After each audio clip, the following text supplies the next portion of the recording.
Welcome, everyone. My name is Reverend Liz Carney. My pronouns are she and hers, and I am one of the members of the Antiracism Task Force of Olympia Presbytery.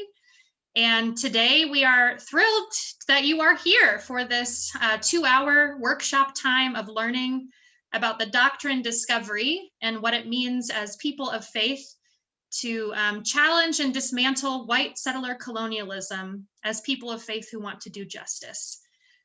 Today, just a reminder to make sure that you're muted if you're not speaking. We will be having a time of breakout rooms later after the Reverend Irvin Porter's presentation for you to be able to respond to some of the content that was shared in this time and to get to know some other people in our presbytery in this time of learning. I wanted to share with you a little bit about why we're here. We, as an anti-racism task force of Olympia Presbytery, formed after the September 2020 Presbytery meeting. It was at that meeting where two significant things happened. The first one was that Reverend Irvin Porter led a breakout room discussion about the doctrine of discovery, which really spurred many of us to want to continue in conversation about how we could be involved in doing the work of anti-racism in Olympia Presbytery. Also at that meeting, our church, or our presbytery, voted to become a Matthew 25 presbytery.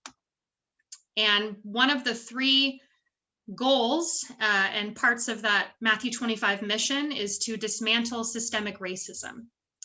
So that was really a launching point, and it formed a group of people, the Anti-Racism Task Force, to start asking the questions of how do we do this work together.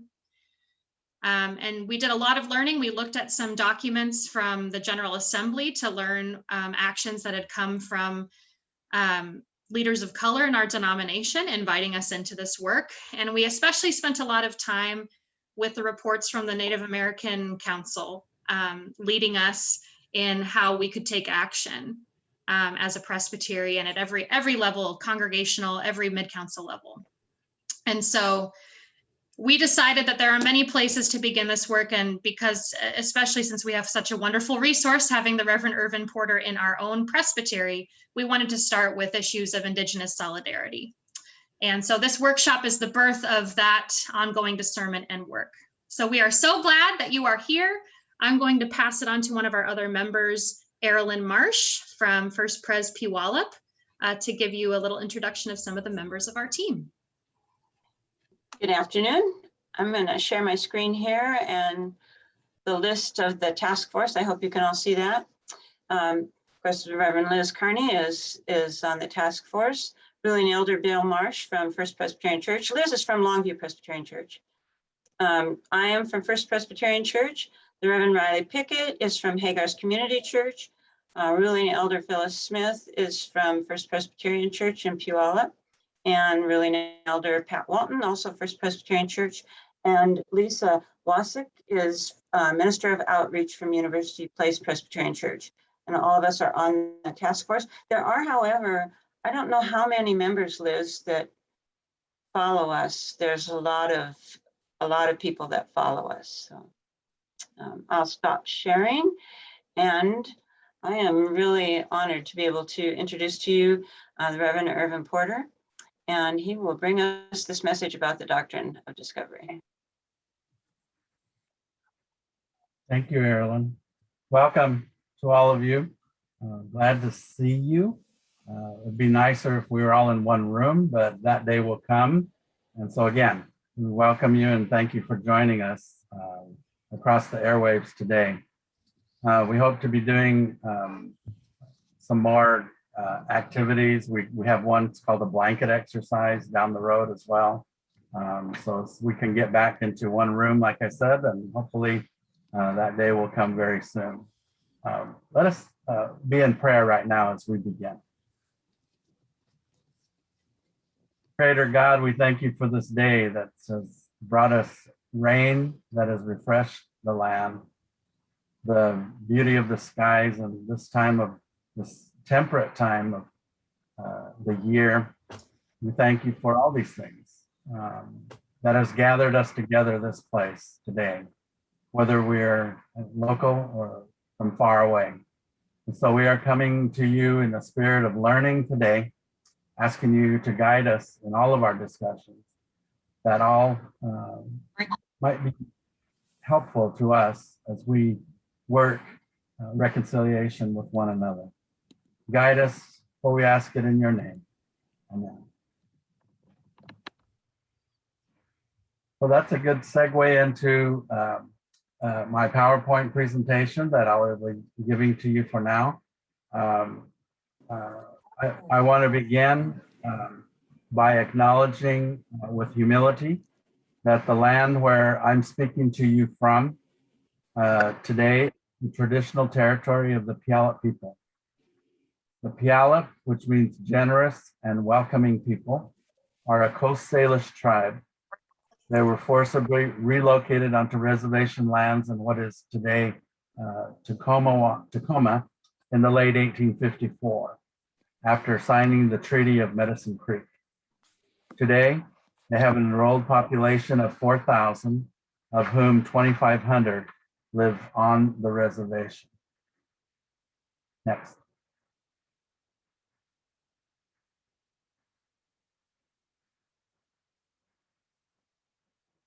Next slide. It's giving me problems. Give me 1 second here. Okay. Again, my name is Irvin Porter. I am the Associate for Native American Intercultural Congregational Support with the Presbyterian Church USA. Our area is called the Racial Equity and Women's Intercultural Ministries. So that's a ton of title there, but there it is. And I am from 3 different tribes, descended from 3 different tribes. The Pima of southern Arizona, just south of Phoenix. The Papago or Tohono O'odham, they are south of Tucson, all the way to the border and cross into Mexico. And the Nez Perce, which is my mother's people, the 2 are my father's heritage. And then my mother is half Nez Perce from north central Idaho, Kamiah, Idaho area. And my grandmother was not Native American, so she is Norwegian English. So as you can see, I'm a coleslaw of many, many different cultures. I was raised in Phoenix, Arizona by my single father. My parents were divorced when I was about 4 years old. He raised 8 of us on his own, worked at the Phoenix Indian School during that time, and retired in 1983. So though most of us were born in Idaho, we grew up in West Phoenix, Arizona, and eventually about 3 or 4 of us migrated back to Idaho. And so that's where I was living when I felt God's call to ministry in 1993. And in 2001, after my then fiance, Ann Cecile, and I moved to Tacoma, I was hired as a commissioned lay pastor for Church of the Indian Fellowship because I had not done all of the ordination exams by that time. And once I did in 2003, then the only thing that changed was my title and my salary, thankfully. So I've been the pastor at Church of the Indian Fellowship since 2001. And then in 2013, I applied for and received the job at the National Church, working with Native American congregations. So that's how I came to that. As you can see, the job of that office it's in Louisville, but I am deployed, so I don't have to live there. Thank goodness.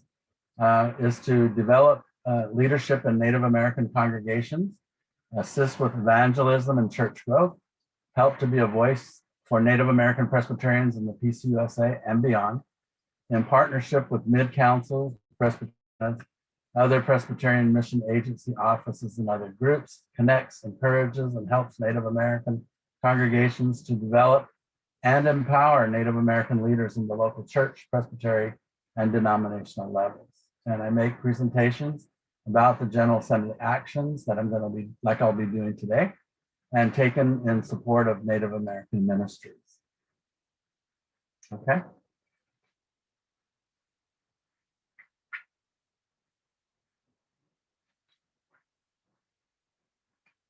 So to advocate with and for Indigenous people, I work to identify those issues for reflection and action that contribute to dialogues with Indigenous people. So that will be the focus of two areas: the doctrine of discovery and its continuing impact upon Indigenous people, and evangelism in relation to Indigenous communities, historical and now. We have 97 Native American congregations in the Presbyterian Church USA. Most of those congregations do not have ordained or commissioned leadership. Many of the missions begun by the Presbyterian Church did not survive into the 20th century. And the largest concentration of current churches are on the Dakota Reservation, but it's called Dakota Presbytery, which covers eastern Montana, North and South Dakota, and western Minnesota. On the Pima Reservation in Arizona, the Navajo Reservation, and the Nez Perce reservations, and among Alaskan Natives on what is called the North Slope. Okay.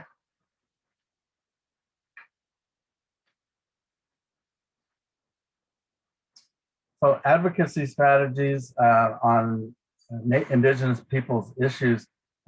These are some of the, and I'm going to go through these a little, I'll mention them now, but I'll be going through them later in our workshop to give you a little bit more information about these documents. The General Assembly has taken the following actions on Native American issues just since 2016. The repudiation of the Doctrine of Discovery in 2016 apology to Native American, Alaskan Native, and Hawaiians. That's for the boarding school participation by the church. In 2018, the expanded recommendations on the repudiation of the Doctrine of Discovery. Some Native leaders saw that it wasn't doing enough, and so they submitted this document, and it was passed. And then in 2018, the Doctrine of Discovery report, which is a comprehensive document about the past, the present, and the future of the Doctrine of Discovery as it relates to the church. And then at the bottom, you see these others are important as well. 2018, the inventory of historic Native American churches within the PCUSA was completed, asked for, and so we hired somebody to do that. He just completed his work on Tuesday. 2020, we had a report from the Native American Coordinating Council with recommendations. That council was created by one of the actions above. And then in 2020, a report on the Native American church property, which was the follow-up report on the inventories that were done since 2019. And then at the bottom, you see the asterisk there for 1999. And the reason I put that there is because a lot of people don't realize in the church, and actually many Native Americans, that the denomination, the General Assembly, did take action against the negative effects of stereotyping Native Americans, which is what we refer to as the mascot issue. So there is already a document there. And as many of you know, the Washington Redskins finally did away with that disparaging description of Native Americans. And so, but we got much more to do. And so I put that there so that we could talk about that as well. The United Nations Declaration on the Rights of Indigenous People was passed in 2007 by a majority of 144 states in favor. 4 voted against. Those were Australia, Canada, New Zealand, and the United States, and 11 abstentions. It's a non-legally binding resolution which sets and defines the individual and collective rights of Indigenous peoples, including their ownership rights to cultural and ceremonial expression, identity, language, employment, health, education, and many other issues. It emphasizes the rights of Indigenous people to maintain and strengthen their own institutions, cultures, and traditions, and to pursue their development in keeping with their own needs and aspirations. It prohibits discrimination against Indigenous peoples, and it promotes their full and effective participation in all matters that concern them and their rights to remain distinct and to pursue their own visions of economic and social development. The goal of the declaration is to encourage countries to work alongside Indigenous people to solve global issues like development, multicultural democracy, and decentralization. According to Article 31, there's a major emphasis that the Indigenous people will be able to protect their cultural heritage and other aspects of their culture and their tradition in order to preserve their heritage from over-controlling nation states. One example of this, as I prepared this for you today, is that many of the 100 years ago or more, a lot of explorers or even missionaries were taking cultural items off of reservations that were sacred, that were used in ceremonies, and sacred to families as well, and they put them on the market. And so people around the world were collecting those and buying them, and 3 generations later, some of those descendants of those people that collected these things don't want them anymore. So what they're doing is they're turning those things over to auction houses. And one of the most, the one that's been in the news the most has been about 2-3 years ago in Paris, where one of the auction houses were selling sacred Hopi Kachina masks that were used in ceremonies that were stolen from the reservation. And there were lawsuits launched by this country and the tribe and many others. But it turns out that because the owner was a private person and not an institution, that the auction was allowed to go ahead. The good, the flip side of that story is that one of the masks, I think there were 11 of them that were being sold on that day. One of those masks, somebody's heartstring tugged at them. They bought the mask and gave it immediately to the representatives of the Hopi tribe. So these things are happening all over the world. And this document, the Rights of Indigenous People passed by the United Nations, should forego that, but it's not. So we got a lot of work to do. Next, please.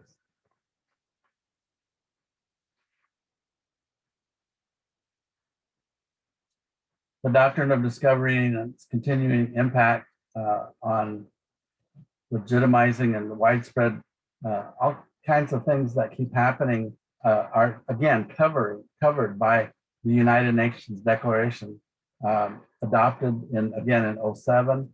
And I read through this information for you already. Next, please.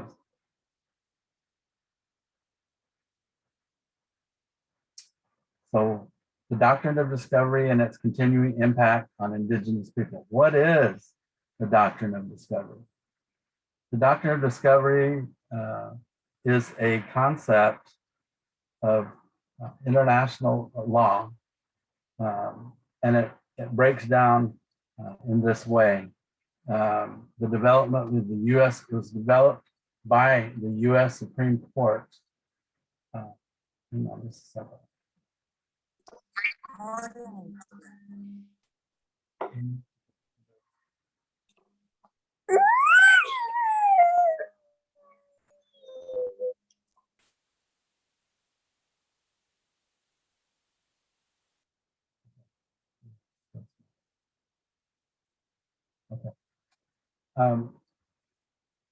This was developed by the United States Supreme Court, that name, Doctrine of Discovery, first in a series of decisions initially called Johnson versus McIntosh in 1823.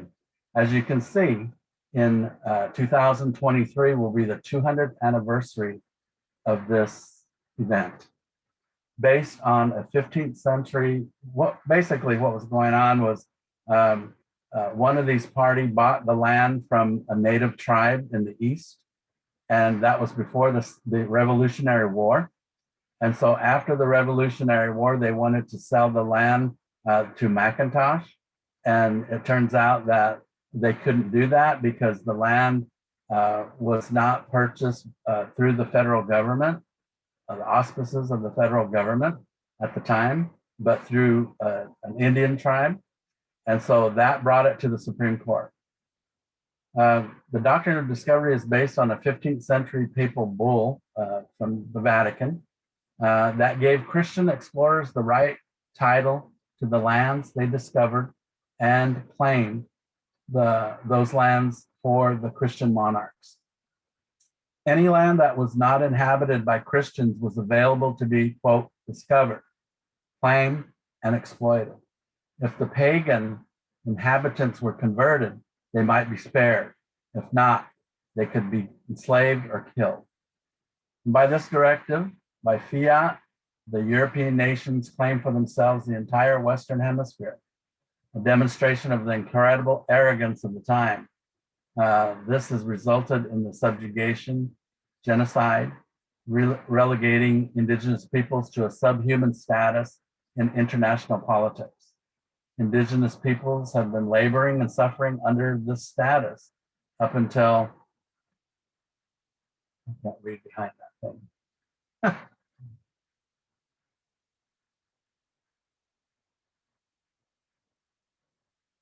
How do I get rid of that box at the bottom? I'm not sure. Anyway, the doctrine of discovery, these images are, Congress has the legal right to sell, to this day, Congress has the legal right to sell Indian lands, reservations, as they see fit. They could do that tomorrow if they wanted to. The trust clause ensures this authority. These images are not just for the nightly news. They're real people fighting wars against takeover. Next slide. The takeover of their lands. Not just here in the United States, but around the world. Native Americans here have fought against the Dakota Access Pipeline in the US, but being placed on the Standing Rock Indian Reservation in North Dakota and beneath the Missouri River waters where they get their drinking water, also in North Dakota. It was one such fight. And a delegation of us Presbyterians, we went there with the Presbyterian flag that was placed in the avenue of the flags. Native American people have been saying the Creator gave us 2 ears and 1 mouth for a reason. But it appears that the wallet, the bank accounts mean more than words on a treaty. Treaties matter, not only to Native Americans, but to everyone who lives in the United States. The United States acquired much of its land through treaties with Indian tribes. Often these, quote, legal documents, unquote, were not understood by the Native people being forced to sign them or face starvation or worse. The legalese of the empires of Europe were being employed to legally force Native Americans off their territories in exchange for very, very little. In the 20th century, many of those worthless reservations that they were forced upon eventually yielded oil, water, and other precious resources that were lands that nobody wanted at the time. Next slide.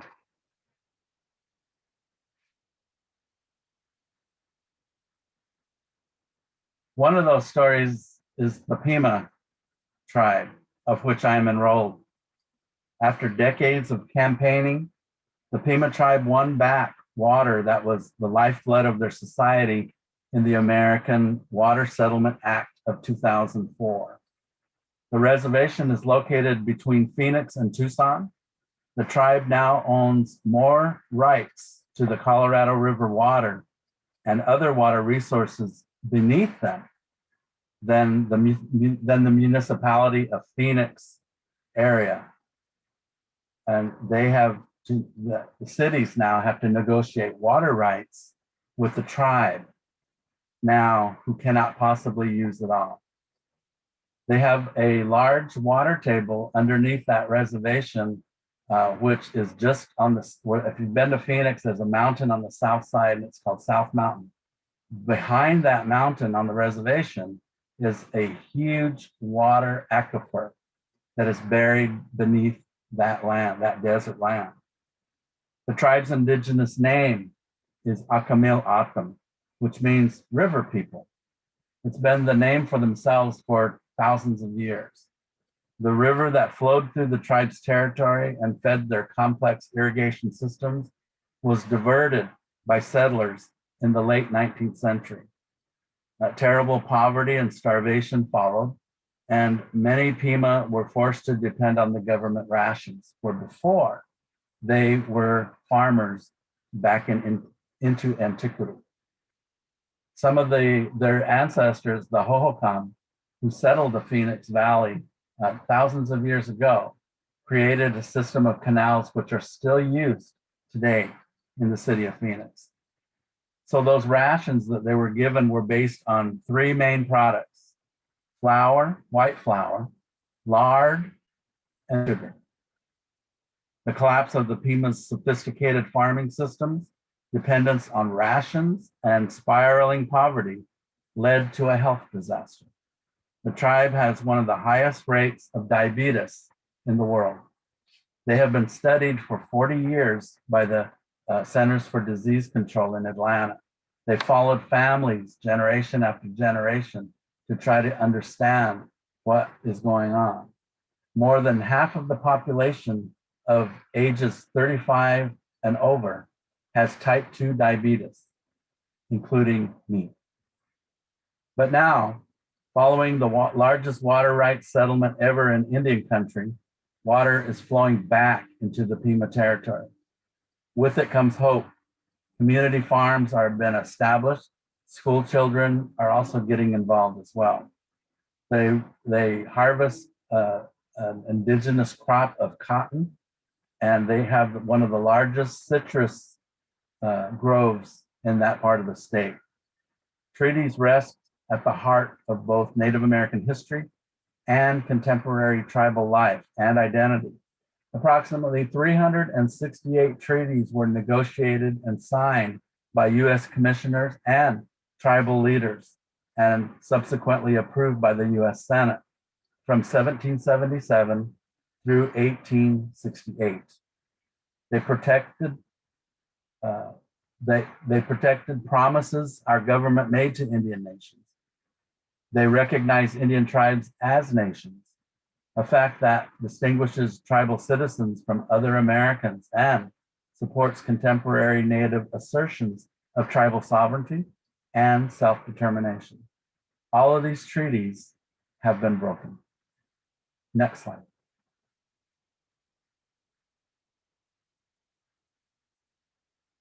This document is an example of what one church decided they must do as the first step in reconciliation with Native American people, but they say it best. Earth Care Committee of the Church of Reconciliation, Chapel Hill, North Carolina, honoring First People and the land.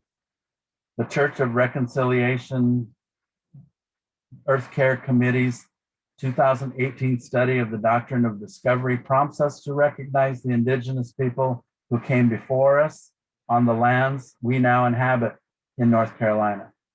The doctrine of discovery is a philosophical and legal framework dating to the 15th century European papal decrees. This framework gave Christian governments a false moral rationale for invading and seizing indigenous land and peoples around the world. Its effects, including intergenerational trauma, still linger in our social and legal systems. We confess our complicity in this sinful doctrine, and we are grateful that the Presbyterian Church USA, by officially apologizes to indigenous people harmed by colonization, has led the way to listening and to repentance.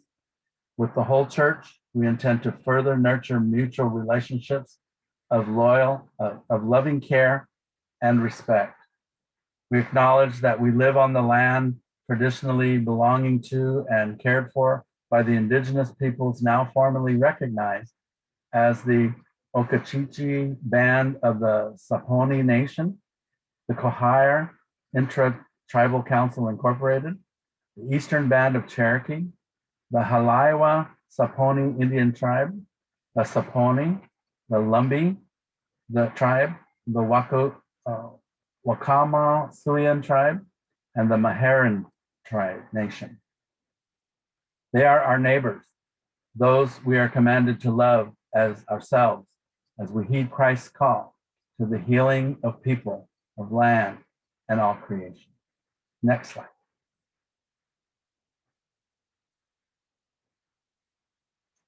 In 2016, an overture came to the General Assembly by National Capital Presbytery in Washington, D.C.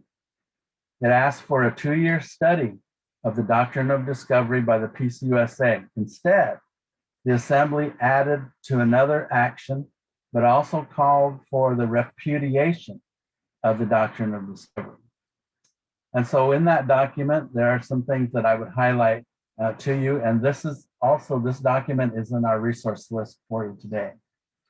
Call the Presbyterian Church to confess its complicity and repudiate the doctrine of discovery, and direct the Presbyterian Mission Agency and the Office of the General Assembly in consultation with ACRAC, which is now Racial Equity and Advocacy Committee, to initiate a process to review the doctrine of discovery, prepare a report that describes the doctrine of discovery and that explains its history, makes recommendations on how congregations in the Presbyterian Church USA can support Native Americans in their ongoing efforts for sovereignty and fundamental human rights, describes how relationships with specific Native American individuals and tribes can be developed, and suggests specific ways in which congregations may recognize, support, and cooperate with Native American individual tribes and nations who reside within their communities. Recommendation number 7 of that document, which again was part of other business, calls for the Presbyterian Church to confess its complicity and repudiate the doctrine of discovery, direct the Office of the General Assembly, specifically empowering the General Assembly Committee on Representation and the Presbyterian Historical Society to lead the church to study and learn about the historic and current social, missional, and theological implications of the doctrine of discovery. Engage in dialogue with ecumenical partners concerning the doctrine. Next slide.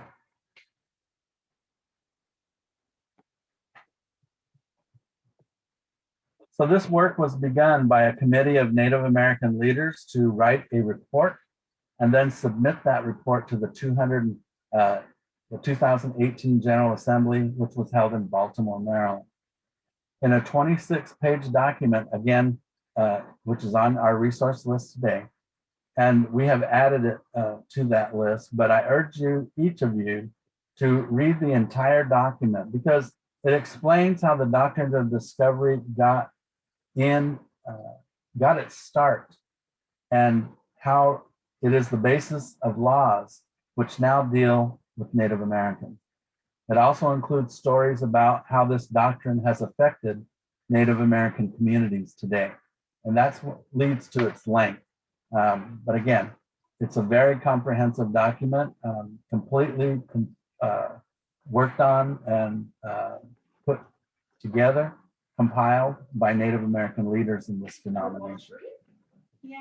This slide shows how much of this work has already been done, including the formation and work of the Native American Coordinating Committee, which met in Minneapolis and then prepared that report, which was given in 2020. A report on the doctrine of discovery was prepared by these leaders, and it was submitted and approved by them in 2018. A picture showing my work with congregations, committees of the church, and staff, development day in 2018, where all the Louisville staff in that building were required to attend the blanket exercise as part of our anti-racism training. We are one. We are not people of color in God's eyes. We are brothers and sisters in God's love. But until that reality becomes commonplace in our country and in our world, they must be reminded by posters and songs and people like us. Next slide.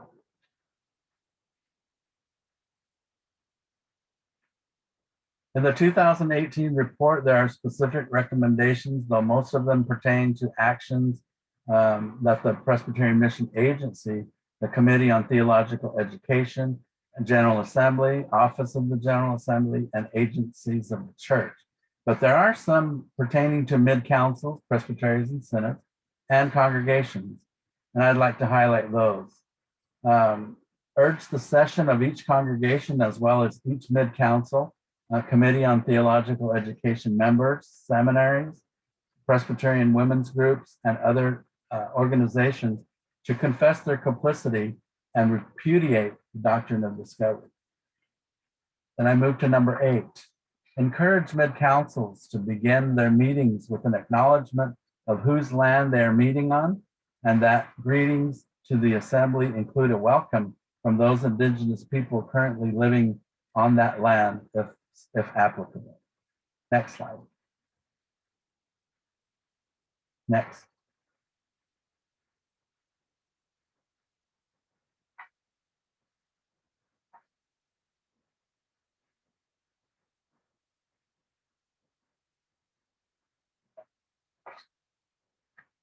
The recent discovery of Native American children's graves at a former boarding school in Canada made the news in both Canada and the United States about 5 weeks ago. Native people have known about the graves for generations, though their location and, more importantly, the names of those buried there are still unknown.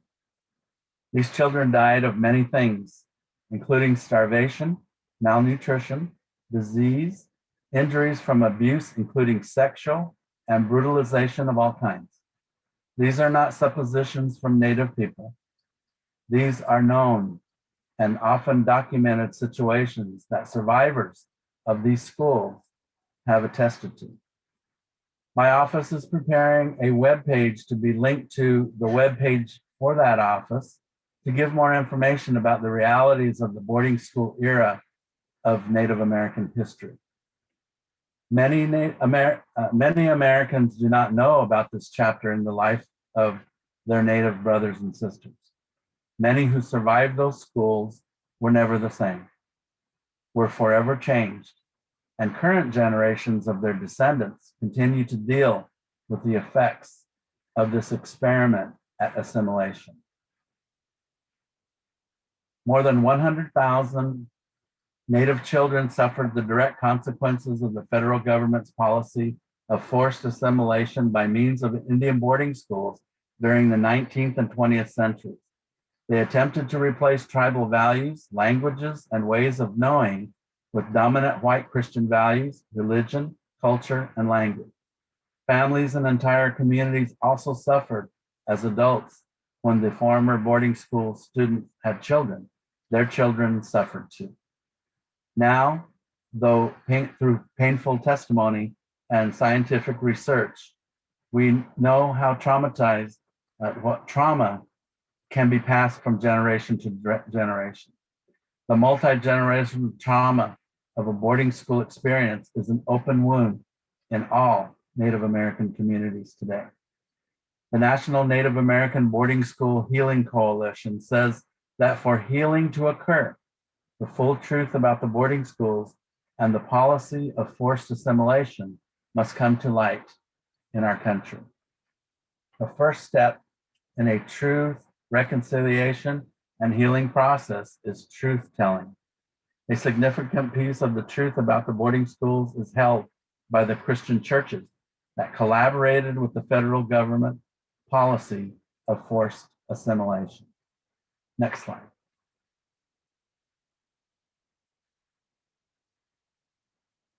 This is a timeline of U.S. Indian policy, layers of historical trauma.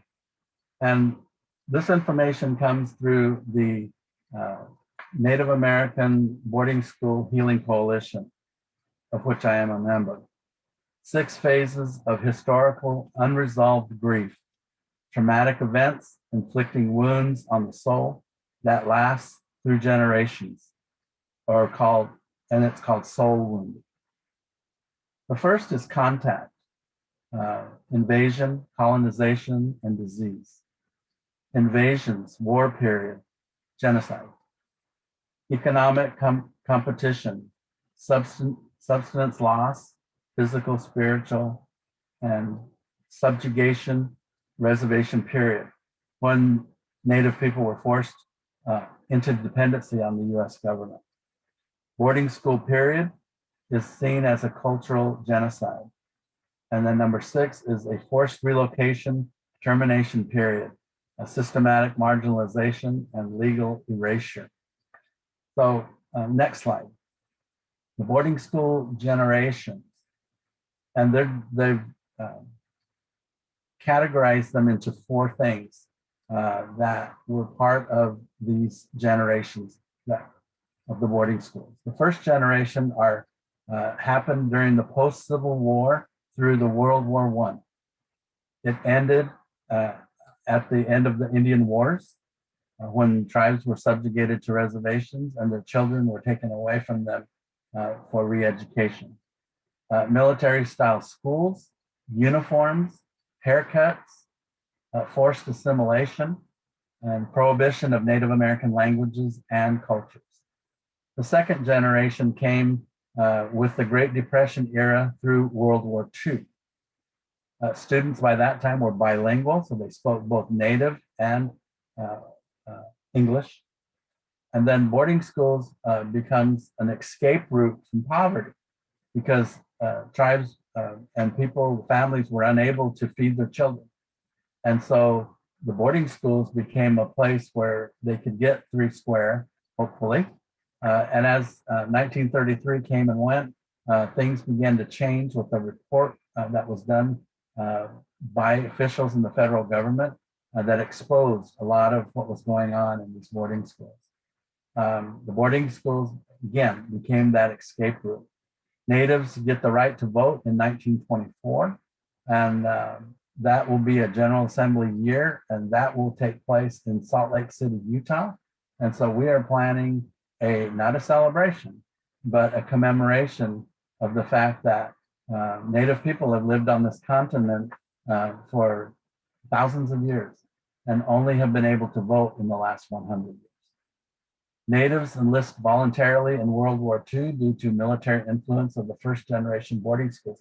Those kids learned how to drill and to wake up to bells and go to sleep with bells and all of that. And so when they went into the military, they were more than ready. That's the backside of it. The third generation was the post-war era through the Civil War era. Boarding schools scaled back in favor of public schools on reservations. Students faced racism and discrimination for their mixed heritage if they attended public schools. Boarding schools include vocational training, and boarding schools turned over to tribal nations through the Bureau of Indian Education. And then the fourth generation is the post-Civil Rights era to present day. 73 schools begun under historic boarding school era still are in operation today. Native language and culture is often promoted instead of prohibited. And many of those are actually run by either tribes or Indian conglomerates. Legacies of the historical boarding school era still impact communities today. My father attended a boarding school which was run by the Presbyterian Church in Tucson, Arizona. And he started to attend when he was about 8 years old until he graduated high school, which was 18. The school, because it was so close to the Pima Reservation, the children could go home for the summer. And most of the Pima at that time had already adopted Christianity, including majority of the churches were Presbyterian. And the school, being run by Presbyterians as well, was a good fit for everybody concerned. It was at that school that encouraged my father to go into the ministry once he graduated from high school. And the school was actually called the Tucson Indian Industrial School. They taught them vocational education things, never how to be a doctor, never how to be a lawyer, never how to do those kinds of professions, but always servitude type of roles in life and in society. Again, many of them from that school went on to become Presbyterian ministers on the reservation, including my father. And eventually the school was closed because the University of Arizona expanded and they were hungry for the land. And so the federal government sold the land to the University of Arizona. In fact, the first president of the Indian boarding school became the first president of the University of Arizona. Next slide, please. The result of these boarding schools and the missionary indoctrination of Native communities with US government help was a short-sighted, discriminatory, misguided attempt to make Native people white Americans in all but color. You need to also remember that the Presbyterians were not the only ones who created these schools, although we come in number 2, only behind the Catholic Church. There's plenty of blame to go around the Christian church.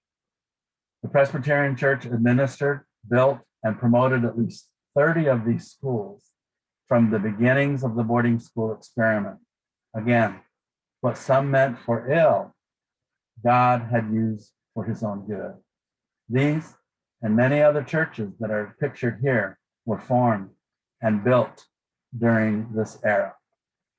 The first on the left is the First Indian Presbyterian Church in Kamiah, Idaho. This is the home church for my mother's family. They've been attending this church before the building was ever created in 1871. So this is where, in fact, this was the congregation that when I prepared to go into the ministry, this is the church that I was a member of and an elder. The Cook Memorial Presbyterian Church was built on the Olympia reservation in the 1880s. Unfortunately, this is an old picture because unfortunately, the church was a victim of vandalism, arson, and the only thing that's left standing is the facade. But the congregation worshiped in a small chapel, which is just to the right of this picture. The Second Indian Presbyterian Church is also in Kamiah, Idaho. And the reason that Kamiah, Idaho has 2 Indian congregations is because one is in the city limits, the Second Presbyterian, and the other, First Presbyterian, is out on the highway between Kuski, Idaho and Kamiah, Idaho, about 3 miles out. And before the Civil War, or shortly thereafter, white military people as well as townspeople worshiped in both of these congregations. But they decided that they wanted their own church. So now there are 4 Presbyterian churches within 5 miles of these 2 towns because they didn't want to be worshiping in Indian churches. The one on the lower left is Tutawilla Presbyterian Church located on the Umatilla Indian Reservation in Northeast Oregon. The one in the bottom center is the Shinnecock Presbyterian Church on Long Island, New York. It is our oldest congregation, which was established as a mission to the Shinnecock tribe in 1741. This is not the original building, although this building was sailed across the bay to its present location on the reservation about 80 years ago. And then the one on the lower right is the Kayenta Presbyterian Church located on the Navajo Reservation. Next slide.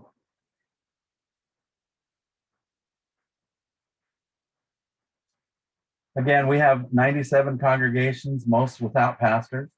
Many Native people have either gone back to their indigenous religions or have given up on Christianity altogether. Yet despite this history, the legacy of Native American Presbyterianism survives generation after generation, albeit not in the numbers of our grandparents' generation. At one point, Among the Nez Perce of north central Idaho, there were more Native American pastors in Spokane Presbytery than whites. I am the 5th generation in my family tree to serve as a minister and the 4th as a minister in the Presbyterian Church. We have many problems in our churches. Youth and young adults continue to leave the church complaining that it's either too boring or doesn't appeal to their modern generations growing up in a technological age. Next slide. So how can our Presbyterian, our churches, our denomination bridge the divide? What ways can inroads and reconciliation be made with Native people in this continent, Turtle Island, as some tribes refer to the area? Trust. Trust is very important. I'm going to go back a couple slides. Yes. Trust is very important in the Native community. One more. Both Christian and tribal. It must be developed and can take many years to accomplish that trust. But once the trust is established, it's a foundation of any relationship with Native people to build upon. Within it, without it, there is no relationship. And if it's broken, same difference. Meet Native people where they are. Don't expect them to come to you, your church, or your meetings. That is a colonistic, dominant society way of conducting what is supposed to be a two-way relationship. Maybe the Native person may want to meet on neutral territory, a coffee shop, Starbucks, or even a restaurant. That's not unusual. Go with it. And eventually you're going to find that they'll invite you into their homes for that coffee and for those meals. Allow that first gathering to be carefree, relationship building. And don't worry about agendas, be yourself.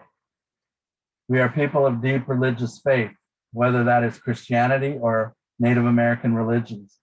This slide represents a cross-section of today's Native American Presbyterian community. Youth continue to be part of our Native American Youth Council. Our conference is held every 3 years. Our American Indian Youth Council leads those efforts. Their conference was supposed to be held at Camp Soundview in 2020, and so that had to be canceled. Churches continue with annual revival services and camp meetings, which have been held annually, sometimes for over 100 years. We are resilient people.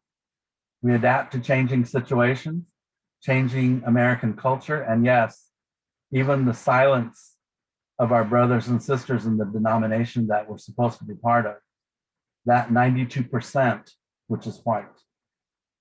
But Native people have had over 500 years of adapting to white culture. Native American Presbyterians may be one of the poorest constituencies within the PCUSA. Our churches may be falling apart because we don't have the funds to fix them. We may be losing members too, but our faith is strong. Our love for God and his vision for our people remains. Despite the past, despite the present situations we find ourselves in, God is good all the time. All the time, God is good. It's been estimated that only 4% of Native Americans are Christians, and many of us inherited a legacy of Christian faith from our ancestors, who were early converts to the faith of Jesus Christ. But some Native American Christians are seen as sellouts to a white man's religion. We're accused of being, by some in our tribes, of being disrespectful to our cultures and the sacrifices that many Native people made against U.S. manifest destiny in the 1880s and even earlier colonial domination. But again, we adapt. The sense of God's call to the ministry of Jesus Christ was answered and lived by these members of my ancestry since the 1880s. Next slide, please. I want to end with my faith genealogy. Both sides of my family have been Presbyterians, and some were the first converts to Christianity after missionaries arrived among their people. The Pima in southeastern Arizona and the Nez Perce in north central Idaho. Our family name Porter, I am the third generation to carry this last name. We had an indigenous name. We didn't have first and last names, just one name. And that was a Pima Indian name. And so my great-grandfather changed that name. My mother's people, the Nez Perce, first encountered Christianity after Lewis and Clark expedition came through in 1805, when our ancestor Twisted Hair met with them in what is now Idaho. After men sent to mission schools in what is now Ontario, the Nez Perce went east looking for teachers of technology and the white man's religion, though they did have their own religion at the time and still do. 4 men were sent to look for Lewis and Clark in 1831 and ended up in St. Louis, Missouri, where they were able to find William Clark. They couldn't speak each other's language. 2 died there, including one who was my ancestor, named Speaking Eagle. This led to missionary work among the Nez Perce and other tribes in the Pacific Northwest in the late 1830s, followed by settlers seeking land. The first church among the Nez Perce, the first Indian Presbyterian church in Kamiah, Idaho, again, is where my Nez Perce ancestors have worshiped since before 1871, when that church was founded. And the side note that church was paid for by the federal government. The predecessors of mine in ministry include, on the upper left, Archie Lawyer, son of Twisted Hair. He was ordained in 1881, is my third grand uncle. Harry Moffat, ordained in 1925, is my great grandfather. Walter Moffat, his son, Harry's son, was ordained in 1955. In 1979, until his retirement, he served as a minister of the United Methodist Church. Lawrence Porter, my father, ordained in 1950. Pima, his father was a lay pastor on the Pima Reservation and received theological education from the first missionary who arrived among the Pimas, though he was never ordained.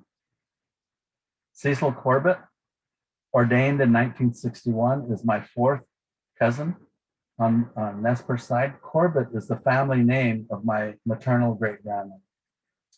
And Barry Moffat, ordained by the United Methodist Church in 2000, is my second cousin, son of Walter Moffat and grandson of Harry Moffat. This presentation has tried to bring you information which not only informs you, but also helps you to understand the story of your Native American brothers and sisters. And for some, it may be the first steps in your understanding the complex issues that we have engulfing us as Native people. Native people don't want your sympathy. We want your help to understand this complex history and help us all to move beyond it, to move into reconciliation that is in partnership with each other and not just a relationship whereby Native people are the receivers. A relationship which helps both sides to grow in greater understanding of each other. You're not responsible for these events in my people's history. You didn't create these doctrines and laws and reservations and so forth. But current generations of Americans now reap the harvest of actions that caused the loss of land, the dishonesty that was perpetrated upon our ancestors. Modern Americans live on these lands, we acknowledge. Native people won't get them back, ever. How can we work together to see what kind of future we can create for the next generations of Americans? We're not trying to revise history. We are trying to correct it.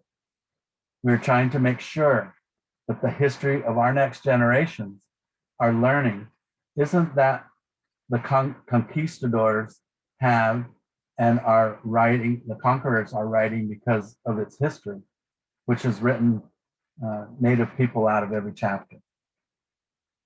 Here together on this earth that we all share, let's remember, we are the ones who are living now, and we are all in this together. Let us learn to live in right relationship with this land and all people. I'd close this afternoon with the words of the Yokuts. Next slide, please. The Yokuts people of California. They use this prayer at the close of their prayers. You can see pictures here on the screen of the Yokuts people, and you've probably never heard of them.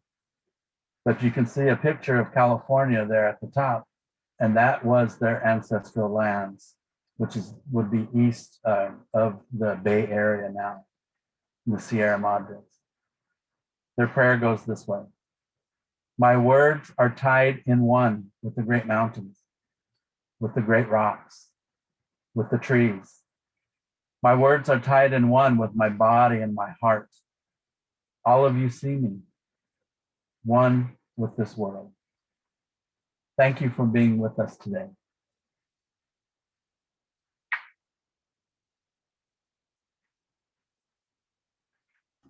Thank you so much, Reverend Irvin Porter, for the generosity of your time and your story and sharing it with us, along with all this incredible information. We are now going to move into a time of breakout rooms. It's going to be about 30 minutes long.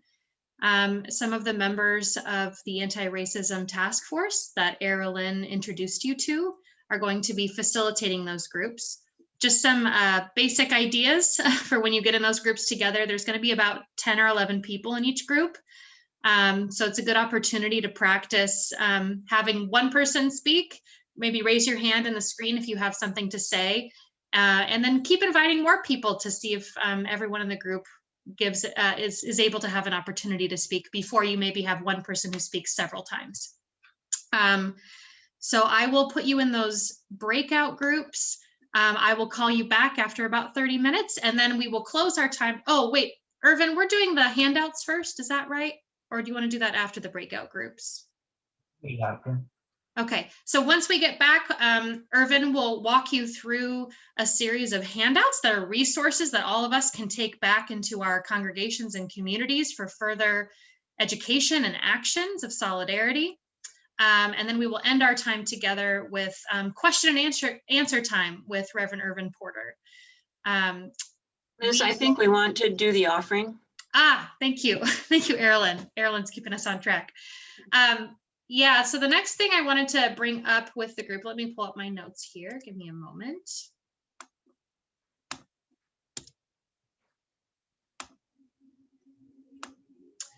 The Anti-Racism Task Force would like to invite all participants today to participate in an offering to Church of the Indian Fellowship, which is an Indigenous congregation right here in Olympia Presbytery that is pastored by Reverend Irvin Porter. The Church of the Indian Fellowship strives to present a culturally sensitive approach that presents God's message to Native American people and other nationalities about God's divine love for all people through God's Son, Jesus Christ. First Presbyterian Church of Puyallup and Longview Presbyterian Church have both made gifts from our church funds to get the giving going. And so I'm actually going to put a link in the chat for you to be able to give today, along with information for how you can send a check to Church of the Indian Fellowship if that's your preference. This is a really great opportunity for us to take a tangible action of solidarity, especially in gratitude for the time that Irvin has spent with us today. So I am dropping that in the chat now. I would encourage you to go ahead and you can click that Tithely link and you can give right now while you're online. That's one of the beauties of Zoom, is getting to use that feature so well. And I'm going to pass it on to Erilyn for some local connections that we have here that will support this offering. I'm going to share my screen here. And this is a picture of Melvin Bud Moon, who recently passed away. He was a member of our church, First Presbyterian Church of Puyallup, and he's Native American. He and his wife, both Native Americans, own the Puyallup Valley Jam Factory in Puyallup. The memorial monies that have been sent in for Bud Moon have all been dedicated now to Church of the Indian Fellowship, and his family is very excited about sending that money on to continue to do this work of helping Indians where they've been marginalized. So just a little memorial here for Bud Moon. All right. So please take time to give today as an action of solidarity and really an action of repair alongside of our siblings at Church of the Indian Fellowship. I'm going to send you all out now in breakout rooms, and I'll call you back, like I said, in about 30 minutes. Your facilitators will have some discussion questions to lead you in, and we look forward to seeing you back here when you're all through. Here we go.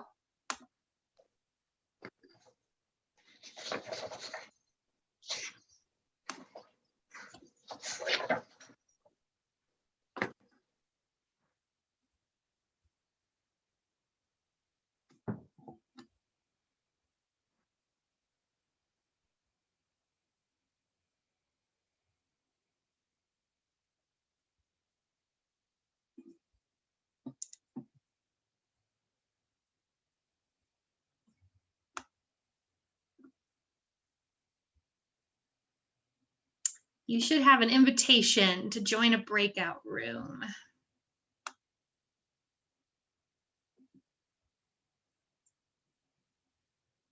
Hey, Barbara, do you need any help getting into your breakout room?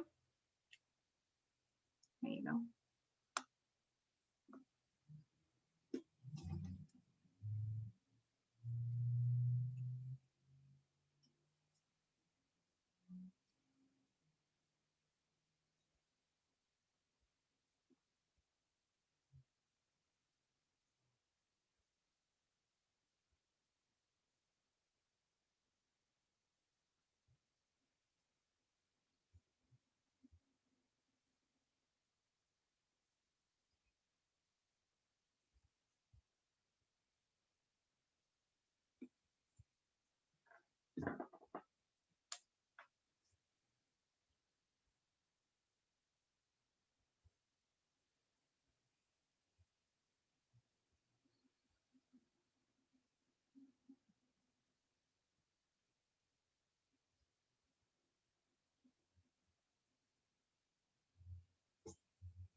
We that went fast.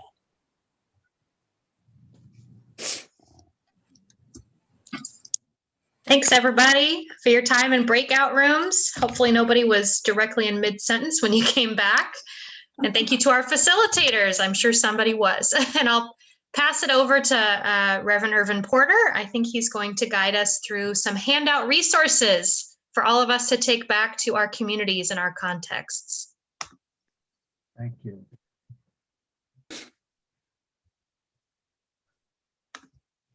Get my clock going here so I know what the time is. The first one that I'll cover is, again, just briefly, we're not going to get involved here, is the, it says on here, summary Native American Coordinating Council report.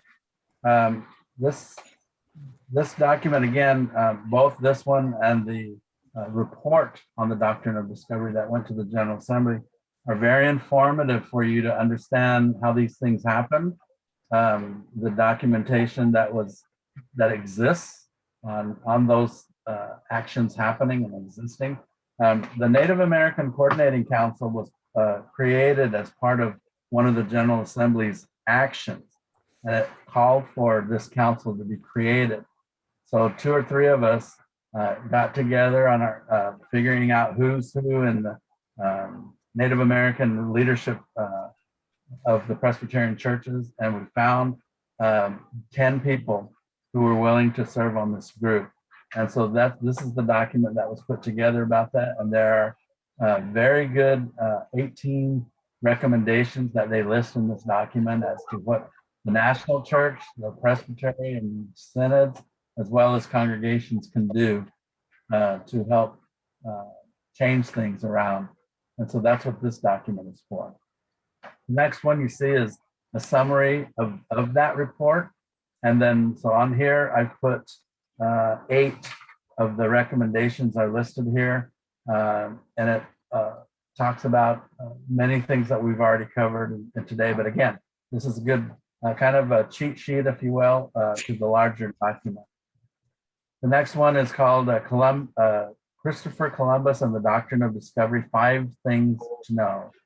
The intent, the framework of the doctrine, the UN perspective on the doctrine, the doctrine relevance today and how it's still being exercised and used against Native people, and its impact. And so that's a good fact sheet, if you will, for that information. The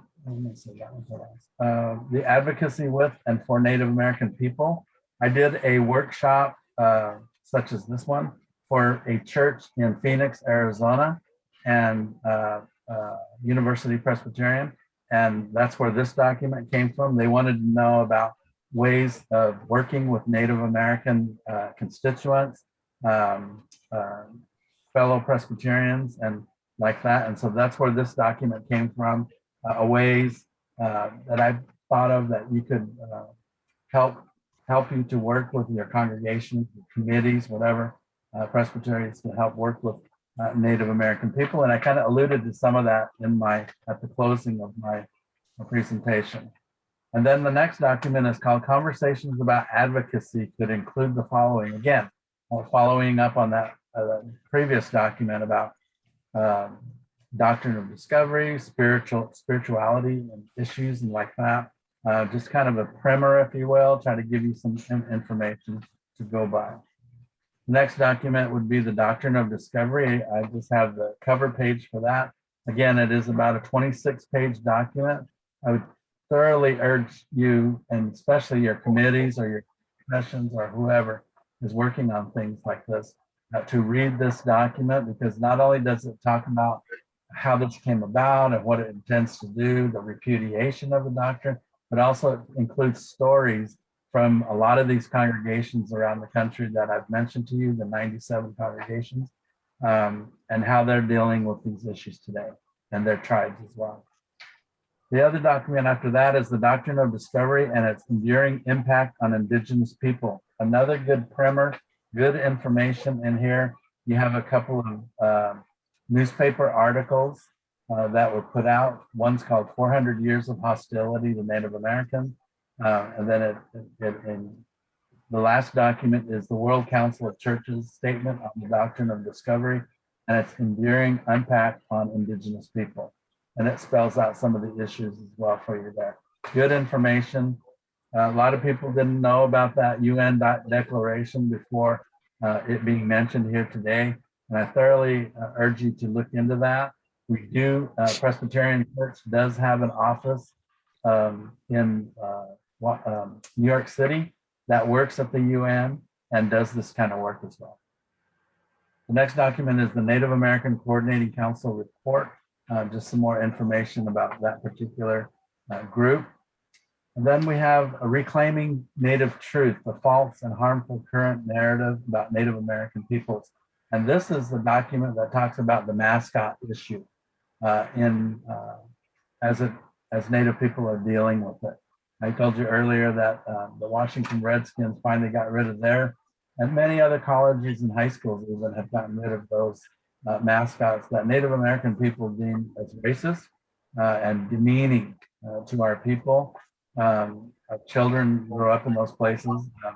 There's an instance of just a few years ago, about 4 years ago, of a young college student who was playing on his college basketball team, and he was Native American. And whenever he was a good player, so the opposing team, whenever they went to the opposite opposing team's gymnasium, they would hoop and holler like he was a wild Indian in the movies and that kind of thing. And it got to the point where he wouldn't even go out on the court because he was so upset by this. And finally, his parents talked him through it. And they said, the best thing that you can do is to prove to them that you're out there for a reason and win that game. And so he did. And so that was how he dealt with it. But we got children in grade school who are demeaned as well by these particular mascots. So that's a good document for you to look at. And then the last one that we have on that list, one of the last, is the overture that came out of the 1999 General Assembly, which actually calls it by name. And so this was a good document, and we need to take a look. The Native American leadership needs to take a look at this document and try to put a little bit more muscle on it. And then you see a document from the Friends Committee, which is the Quaker Church, on national legislation. And this one in particular, 7 priorities for Native American advocacy. Very good document. If you're wondering what your committee or your church or your presbytery should be doing, or what could we do, there's a list of things here that are very good and well done. The Mennonite Church and the Quaker Church, Friends they call them, and the Methodist Church are miles ahead of the Presbyterians on this work. And they have documents that we're sharing with you today and others. There's the Episcopal Church has prepared Advent season studies about the doctrine of discovery, and even worship resources and stuff like that. I've downloaded those things and had like a ream of paper and ink to print all that out, but they allow it. And so there's also what's called Dismantling of the Doctrine of Discovery, a guidebook, and very well done. The Mennonites also put out a document that helps congregations and others to prepare those land acknowledgements for acknowledging the land of the indigenous people that you're living on and why we do it. Real good information. And then we have the Dismantling of the Doctrine of Discovery that you're in right now. Again, that syllabus tries to give the information on what we're trying to do here for and with you here today, and those questions as well to help serve you in that. And the last one that we just added yesterday is a document called Returning Land to the Selets Tribe. And this is a true story about a family in Oregon who returned their land, 2 acres of their land that they inherited from one of them's parents. They never lived, they were urban people, so they never lived on a farm in the countryside and all that. And the tribe asked, can we go across your land to this area over here? It used to be a sacred, or still is, a cemetery for our people, and we've been commemorating their lives for hundreds of years. And so the family said, sure. And so they decided that they were going to give that 2 acres back to the Selets tribe. And the family members around them were furious. They were just furious that they would just give up that kind of land in that portion of Oregon, which is very rich agricultural land and all that. So you're crazy. And so it alienated them, and the story's in here, alienated this family from their own kin because of what they did. So that's a good document for you to read and study. And please, all of this, everything that we're given to you for resources today and what you've heard here today, please share it. Please share it. Let us know if there's any questions, anything that we can do to help your committees or your churches or your denominations to understand these things better. That's my job. That's 3/4 of my job is to do that on a national scale. But we're hoping that all those resources, and there are many more that I could have given you. There's a truckload more, but hopefully these will help get you on that road to understanding that.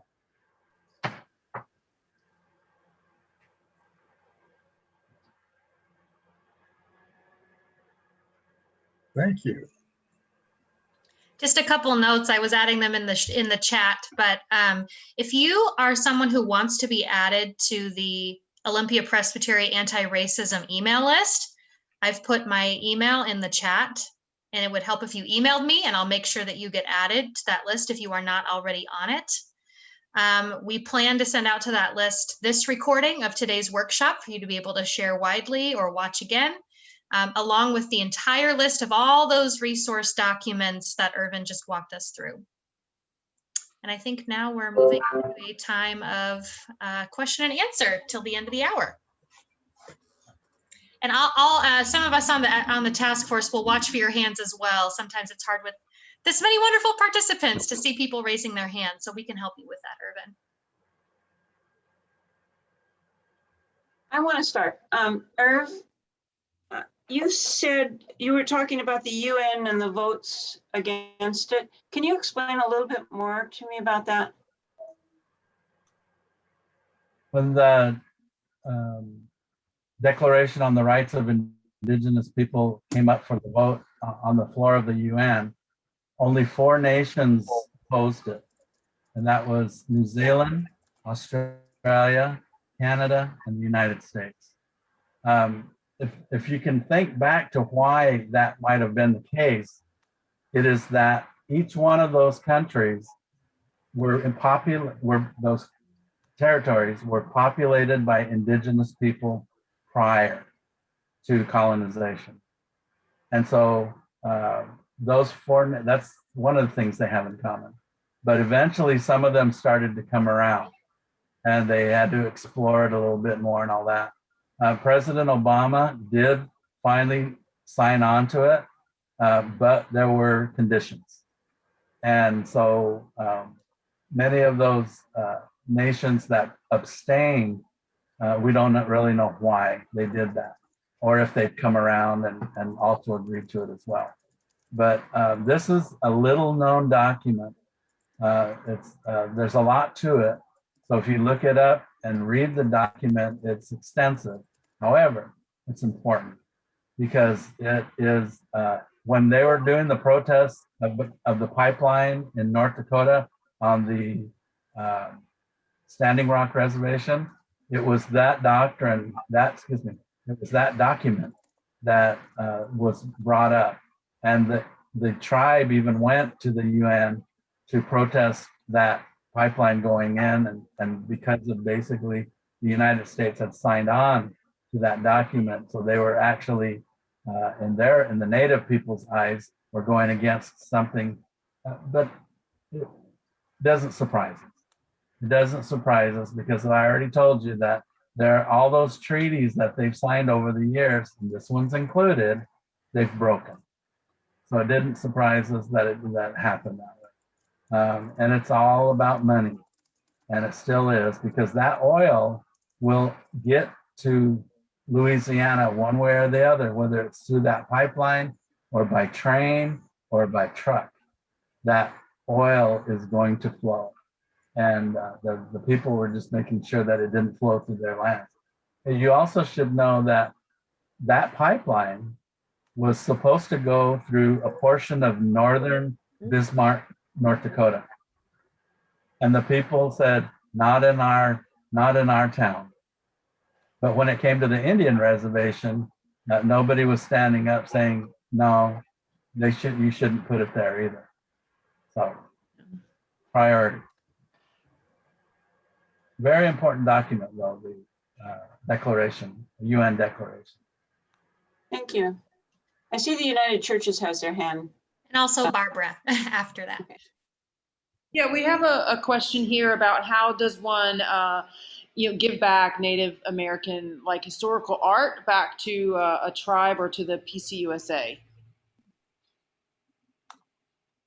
The Presbyterian Historical Society is located in Philadelphia, Pennsylvania, and that would be a good question for them. It has happened already. Some churches, through missionaries or whoever, have had their hands on artifacts like that before, and have used the Presbyterian Historical Society to repatriate those with the proper tribe that they belong to. There's an instance then about 3 weeks ago, I was in Idaho, invited because of my position with the National Church and because I'm descended from that tribe. I was invited to come to the rededication or the dedication of a collection of artifacts that were taken by the missionary and sent to a friend in Ohio. And when that person received those artifacts, he displayed them, had people come in and look at him and all that. And so when he died, the family didn't want him anymore. So they gave him to a college in Oberlin College in Columbus, Ohio. The college didn't want the artifacts. They didn't have a museum. They couldn't store them properly. So they gave them to the Ohio Historical Society. And so that was in 1847, 67, something like that.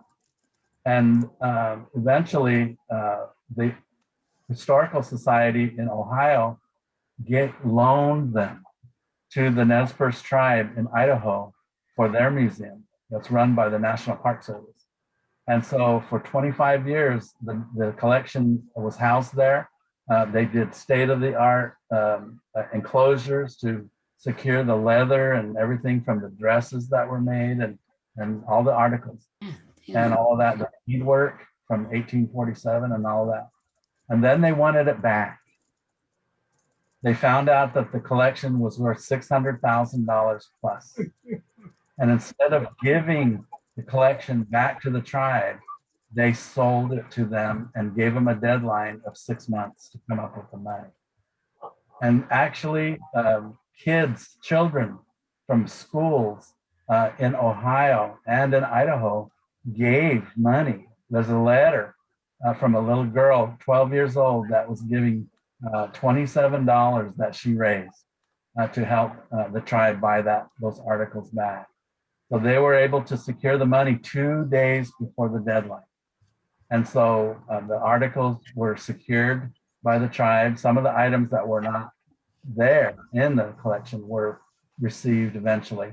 And there are 2 items outstanding yet, and they're still searching for those. But that Historical Society didn't pay a dime for those articles, but they got $600,000 for them. So that's just an example of the greed that is out there. And I told you earlier about the auctions going on around the world of Native American articles that were stolen. And now people have to buy them back. That's the world we live in. Barbara had her hand up. Well, and the same thing is true with the land.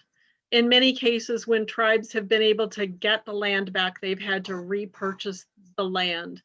So it's troubling. And the greed on the oil issue, if you're not familiar with it, the book has been out for a few years and the movie is coming out next summer of Killers of the Flower Moon,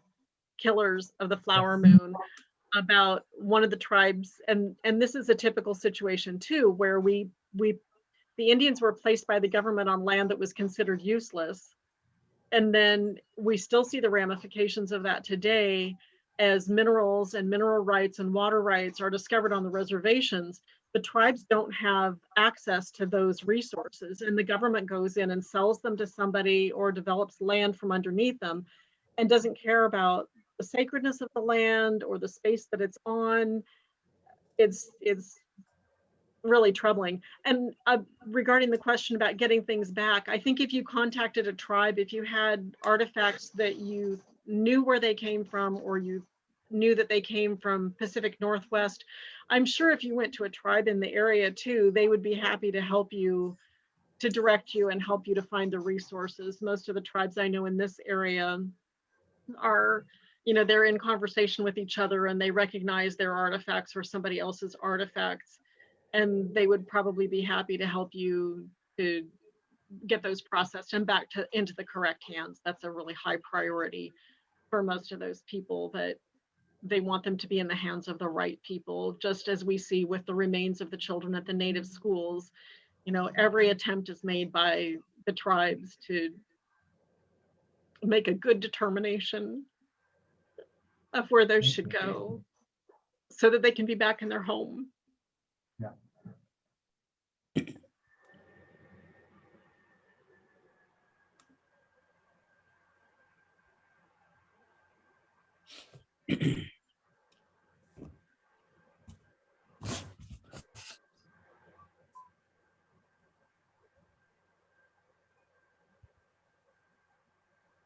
Any other questions? It's interesting about that collection I was telling you about that was returned to the Nez Perce. is that the beadwork and some of the quill work. I'm wearing actually a quill medallion today. On those articles is no longer done by the tribe. And so they're examining these artifacts and trying to figure out how they can recreate that skill. There's also dentalium shells. Dentalium is a plant that grows in the ocean. And once it's exposed to the air, it solidifies. And so it looks like a little cone. And sometimes they're curved. And there's dentalium shells on those articles.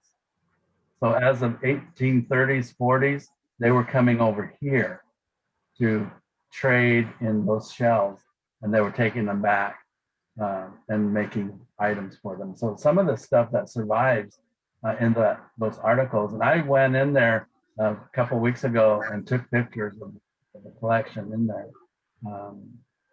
It's just incredible to know that they went from, they were shipped in barrels, 2 barrels. They were shipped down the Columbia to the Pacific Ocean.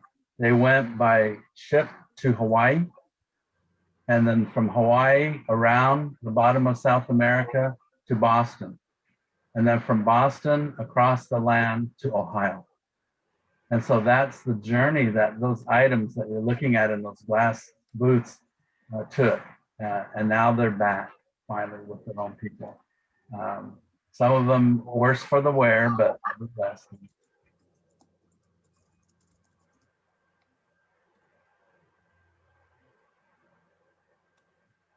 We're done. All right.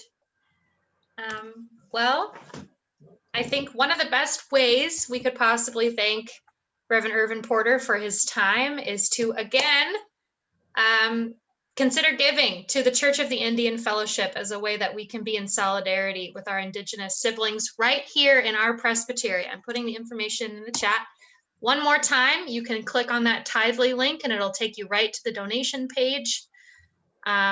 Thank you so much to everyone for being here. I'm so grateful for all of you. And I've captured some of the email addresses here in the chat, and please email me at liz@longviewpress.org if you would like to be added to the anti-racism email list for future events.